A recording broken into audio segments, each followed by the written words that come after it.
Changanassery municipal stadium അതിമനോഹരമായ രീതിയിൽ അതിൻ്റെ പണികൾ നടന്നുകൊണ്ടിരിക്കുകയാണ്. പക്ഷേ മെല്ലെപ്പോക്കാണ്.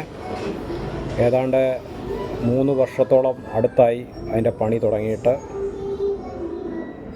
ഏതാണ്ട് 5 വർഷമാകുമ്പം നമ്മുടെ MLA ഇറങ്ങുന്ന സമയം കണ്ട് അതിൻ്റെ ഉദ്ഘാടനം നടക്കും എന്ന് തോന്നുന്നു.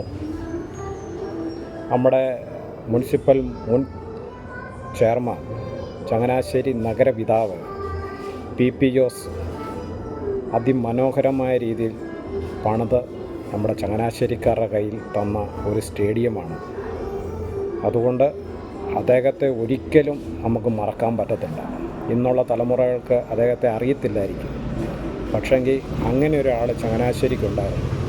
ഇന്ന് ചങ്ങനാശ്ശേരിയിൽ ഏറ്റവും കൂടുതൽ ബിൽഡിങ് മുനിസിപ്പാലിറ്റി കരം മേടിക്കുന്നത് അദ്ദേഹം പണിത ബിൽഡിങ്ങുകളിൽ നിന്നാണ്. അപ്പോൾ ചങ്ങനാശ്ശേരി മുനിസിപ്പാലിറ്റി സ്റ്റേഡിയത്തിൻ്റെ ഇപ്പോൾ വർക്ക് നിങ്ങളൊക്കെ ഒന്ന് കാണുക. ചങ്ങനാശ്ശേരി മുനിസിപ്പൽ സ്റ്റേഡിയമാണ്. ഇതിങ്ങനെ ഘട്ടം ഘട്ടമായിട്ട് പണി നടന്നുകൊണ്ടിരിക്കുകയാണ്. ഏതാണ്ട് ഇപ്പോൾ പരിപാടി തുടങ്ങിയിട്ട് 2.5 വർഷത്തിൽ മേളിലായി. എന്താണേലും നമ്മുടെ MLA ഇറങ്ങിപ്പോകുന്നതിന് മുമ്പ് ഇത് ഉദ്ഘാടനം ചെയ്യുമെന്ന് തോന്നുന്നു.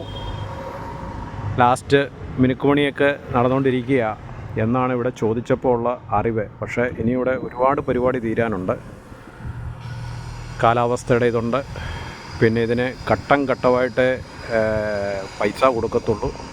എന്ന് വെച്ചാൽ ഒന്നിച്ച് കൊടുത്തു കഴിഞ്ഞാൽ ഇത് വീതം വെക്കും.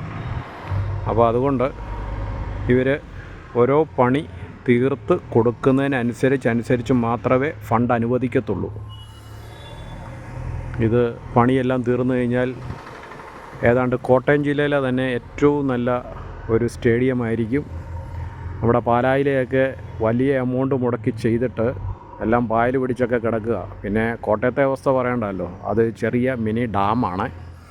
അപ്പോൾ ചങ്ങനാശ്ശേരിയിൽ ഇത് ദൈവം അനുഗ്രഹിച്ച് തന്ന നല്ലൊരു സ്റ്റേഡിയമാണ്. തൊട്ടടുത്ത് റെയിൽവേ സ്റ്റേഷൻ, ട്രാൻസ്പോർട്ട് സ്റ്റാൻഡ്, ആൾക്കാർക്ക് വന്നു പോകാനൊക്കെ പറ്റിയൊരു സ്റ്റേഡിയമാണ്. അപ്പോൾ എത്രയും പെട്ടെന്ന് തന്നെ ഇതിൻ്റെ പണി തീർന്ന് ഇവിടെ നമുക്ക് കയറുവാൻ ഇടയാകട്ടെ.